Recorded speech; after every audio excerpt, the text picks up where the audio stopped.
The New York Mets. Let's talk about the Mets. This is my complete, unbiased New York opinion. The Mets are stupid. The New York Mets go and get Bo Bichette. Was the Mets lineup really the problem? No. Their pitching is. I'm going to go through the Mets starting rotation right now. They just pissed me off. I'm not even a Mets fan. You all know I'm a diehard Yankees fan. But this is complete unbiased. Sean Manaea, Kodai Senga, Frankie Montas, Clay Holmes, and David Peterson are currently the starting rotation depth chart. Last year, the Mets thought that they were going to wait it out for Kodai Senga, who was supposed to be their ace. He couldn't even make it through the full season. They literally ended up DFAing. He wasn't even on the start. He wasn't even on the team by the end of the year. So what are we waiting for? Framber Valdez? Maybe if the Mets go and get Framber Valdez, I'll shut the F up. But they haven't.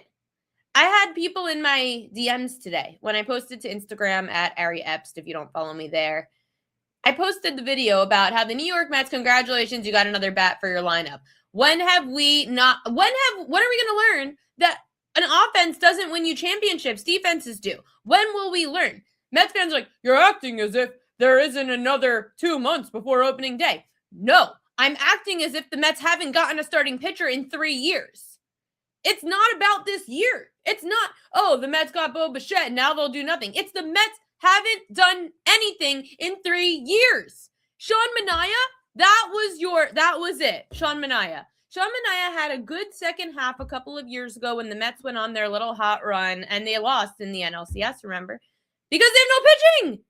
Sean Manaea is a below average pitcher who continues to make it through the season, through Major League Baseball somehow because he's a lefty. Congratulations. Sean Manaea has had, 1 or 2 good years of his career and everything else has been mediocre or below average. Kodai Senga probably not on the team. Clay Holmes was literally a closer until last year.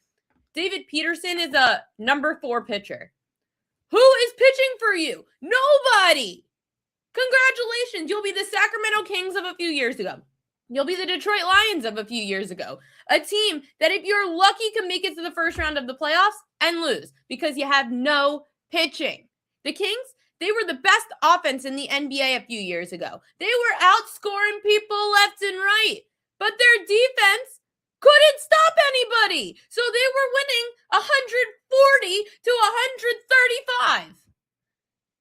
The Detroit Lions, great offense, one of the best in the NFL a few years ago. Defensively, one of the worst. Secondary, terrible. Every team, even the Dodgers last year, right? You could argue they didn't have a solid ace. That was the concern. Did they have a solid ace? And yes, everyone in LA got hot at the right time on the pitching staff, especially the bullpen. But everyone on that rotation was a solid 2-3 starter. It's kind of what the Orioles were trying to go for, but it didn't work. Solid 2-3 starter. So maybe if you have 4 solid 2 to 3 starters, that works. Pitchers that could go 5-6 consistently. But the problem with the New York Mets is all their pitchers have a really good shot of not making it out of the 4th inning. So far. As for the New York Yankees, who have done nothing, now Cody Bellinger.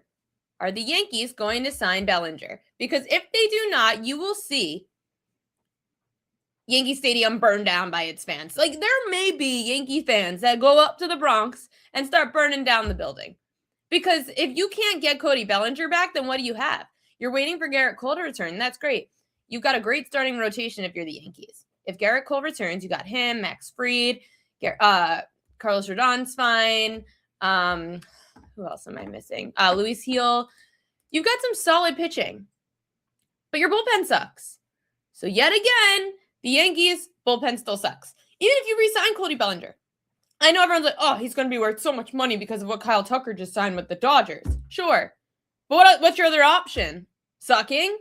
Having nobody to protect Aaron Judge in the lineup? Nobody? You got to sign him. I don't care. And honestly, here's where I don't understand.